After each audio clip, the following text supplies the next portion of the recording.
We've already talked about your shots, listing out all of your shots. We've talked about getting your ideas, getting your goals, doing the pitch to really make it easy to understand what your goal is. Now we're going more into detail to actually visualize, not just a shot list, not just a script, but actually to make some pictures. And that's called the storyboard.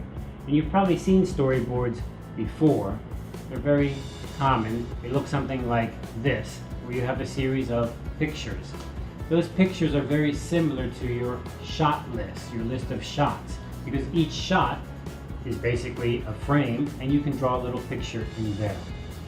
So a storyboard is a great way for you to go ahead and begin to visualize your video, even if the video is very, very short. And in fact, if it's short, you're probably going to have many short shots. So it's very important to go ahead and storyboard it. Remember, the planning is the key point. You don't plan, then nothing's going to work. So the more you plan, the more excited you get, the more time you save, the less you have burnout and you get tired. Storyboards can be fun, especially working with your group. You can work with all your people to make the storyboard. So let's look at some of my students' storyboard works from before, which are really interesting, and they get very excited about making them. So this is the same project we were working on before. We have our shot list, and here's a bit of a storyboard. Now this was the video where we were going to have freshmen entering the university, and they were going to learn how to use the dormitory refrigerator to keep their food in to stay more healthy. That was the pitch. Remember that? So if we look at that carefully here, we've got the storyboard beginning with a close-up of a student's uniform and a student's number there. And you can see we have a very kind of outline, vague outline, which is okay, and then a little bit of text, which is kind of a follow-on from the shot list. And then we have a kind of pull back on our shots, wider and wider. We go from an extreme close-up all the way to a medium shot and then a long shot. So right here, I think is really a great example of how this storyboard right away helps give us a feeling of what's happening. You can see that the camera's in close, pulls back more. What a great idea, and I think this is what really got the group excited to really participate, to work together. The art doesn't have to be great. The art can be very basic. You can use computer programs, but you know what? It's just as easy to grab a pencil and go ahead and draw it yourself. Very basic. And so we have a series of shots here, and we have reaction shots, and then we have a shot of the food, so this is the middle of the story, and then we have the refrigerator doing all the tasks, and we have a clock involved here, and we have the student in long shot coming around. So there you go, you get a really nice feeling of the structure, and I like the use of those arrows there showing the direction of action. So the camera's here and the actor, the talent, is going around that way. It's really a wonderful approach that this group had. I get kind of interested just watching the storyboard. Okay, so we have the whole film done out right until the end, and I love the ending here. Here the hero points directly at the camera, and this hero has a statement saying, "You can also have your perfect college life." So isn't that wonderful? So we had a hero at the beginning, we have a hero at the end. That's one of our key points for making a story. We have a process, something happens. We have a beginning, a middle, and an end. And in the middle, something goes on. And in this case, because the pitch, the goal of this video was to train freshmen in the female dormitories how to prepare or save their lunch in the refrigerator, because that task has steps, the middle of this video is going through those steps. Here's what you do, 1, 2, 3, training you. The beginning and the end is a way to keep it interesting, and I think they've done a good job at that. We'll look at the finished product in another lesson. Let's go ahead and jump back here and look at our other group. Now remember, this group was a little bit more confused, not super clear. They were going to have a video about avoiding a building. So here's their storyboard.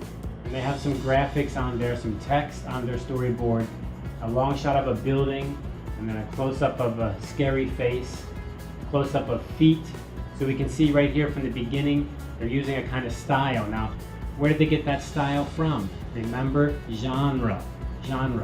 They said that their video is going to be a training video, that's the genre, but inside that genre they're going to have a subgenre. They're going to use horror or scary movies, to use that kind of method. So they probably went and watched some scary videos and they say, hey, what did those do? How did they do that? And one way they do that is this extreme close-up. Close-up of the feet, close-up of a face, a scary face, close-up of a shadow. And that helps them to create that kind of scary feeling. And then we have some close-ups of a hand, pressing an elevator button. And I love these drawings, right? I love these. These guys did not have any talent for drawing, but you know what? It doesn't matter to have talent for the drawing. It makes the picture clear. It helps us understand what we're trying to do, and that's all that matters. That's all that counts. So they did a pretty good job on their storyboard getting things ready. We'll watch their video also later.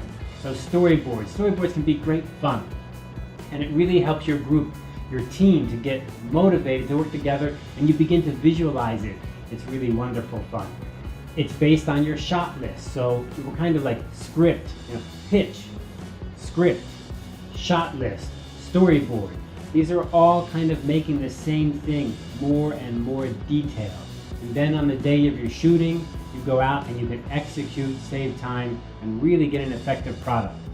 If you don't storyboard, let me emphasize this, if you don't storyboard, you will regret it, because you won't know what shot to take, and you're going to sit around thinking, should I stand here, should I go there, should the camera be here? And it's already very hard because you're running out of time, the sun is going down, or there's too much traffic making noise, all those problems. You don't need to worry about what am I trying to shoot. The great thing about a storyboard is you can have a kind of close-up, for example, but you get to the site and you find out it's too noisy or it's too dark, and then what? You can go to another location but still use the same storyboard. So storyboards are great. All right, let's go to the hardware table.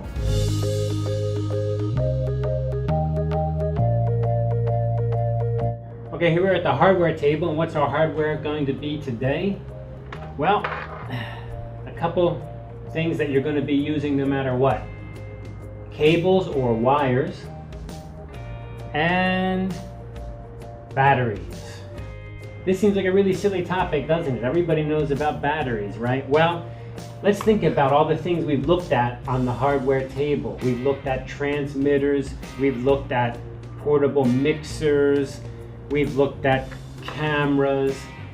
All of these things need battery power. And many of the devices you'll be using can just use normal batteries, like this transmitter here can use a battery like this. So what's a key point to avoid problems? Remember, the whole point of this course is how not to make a mistake. Well, one thing you probably want to do is you want to buy a big box of batteries before you go out on your shoot. So you go someplace, the supermarket, department store, and you buy them. There's only one battery I recommend, and that would be Duracell batteries. They last longer in storage, and they run down, at the end, they run down slower. They don't just die all of a sudden in the middle. They're very, very good quality.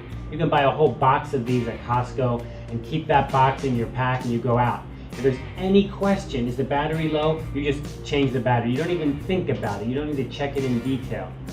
So that's very important. Of course, lots of people like to use rechargeable batteries.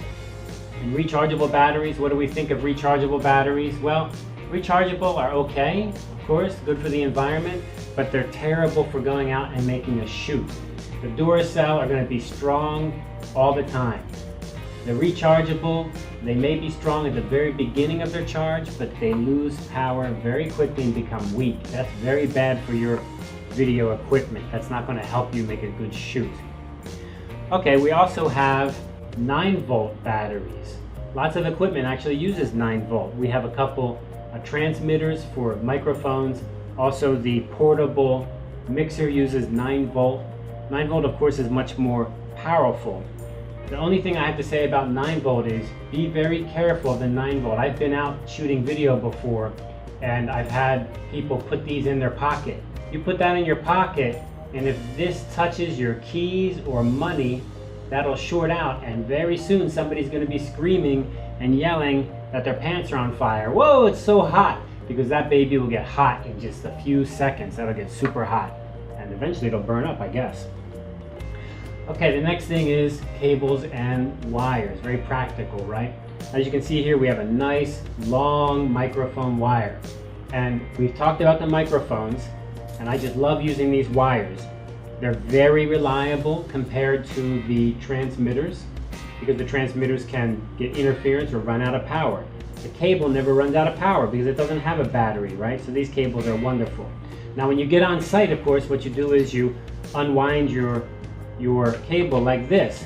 But what happens a lot of times is when you're ready to leave, people hurry up and grab the wires and they pull it all together and it's a mess. And then next time you go out, what happens? The wire's all in a big knot. So there's two things I want to emphasize about your cable. Even if the cable is a short cable like this, even if the cable is just a few AV cables like this, you need to pay attention to your cables. Now, of course, inside this cable, we have three smaller cables, right? Because we have the three for the XLR jack. When you feel the cable, it's kind of thick. It's a thick cable. Now, usually what people do is they go ahead and they start winding the cable up like that.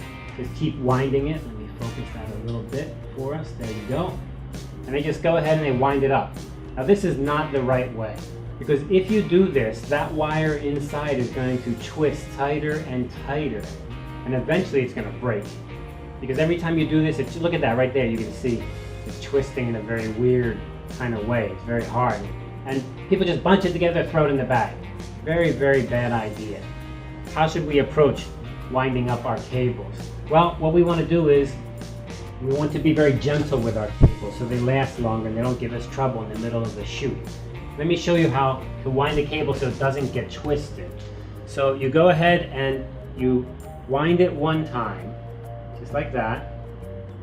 But then the next time you grab it from the other side and twist it in. This way the wire will untwist itself. Here we have a twist from the first time we wound it up. And you go ahead and you get the size about right. And then you go ahead and wind up the next time. And you'll see the wire will begin to untwist itself. And then you do the next one. And then you bring one up. And then you see that? We've got to get rid of that. So we want to untwist our wire and then turn it that way. And then untwist it so it's flat. Okay, one more time. First of all, we need to get this wire all untwisted to start with. So let me go pull through this whole wire here. It's a nice long cable for audio, perfect for audio. You want to be careful, don't push any energy into there because you'll break the wire inside the cable. So slowly just let that go through. And finally I'm getting to the end. And yes, I've gotten all the kinks and bumps out, perfect. Okay. So this is our XLR cable, and again, what am I going to do? I'm going to turn it one time, and then the next time I'm going to turn my hand inside out and then bring it up like this. And then bring the next part up, and then turn my hand in and bring the inside out. And you see what it's doing is it's going one way one time and another way the next time. That way you'll keep your wires nice and safe. Even for your small wires like your little tiny earphones, which we said you shouldn't use, but if you have them, or if you have headphones and you've got little tiny wires, the best thing you can probably do is to buy little plastic boxes to keep them in, or to get these little kind of tabs that can loop around and hold them all together, and then put them into your box or your bag. All right, that's very basic advice, but boy, that'll save you a lot of trouble on your shoot. So good luck on your shooting and keeping your batteries charged and your cables safe.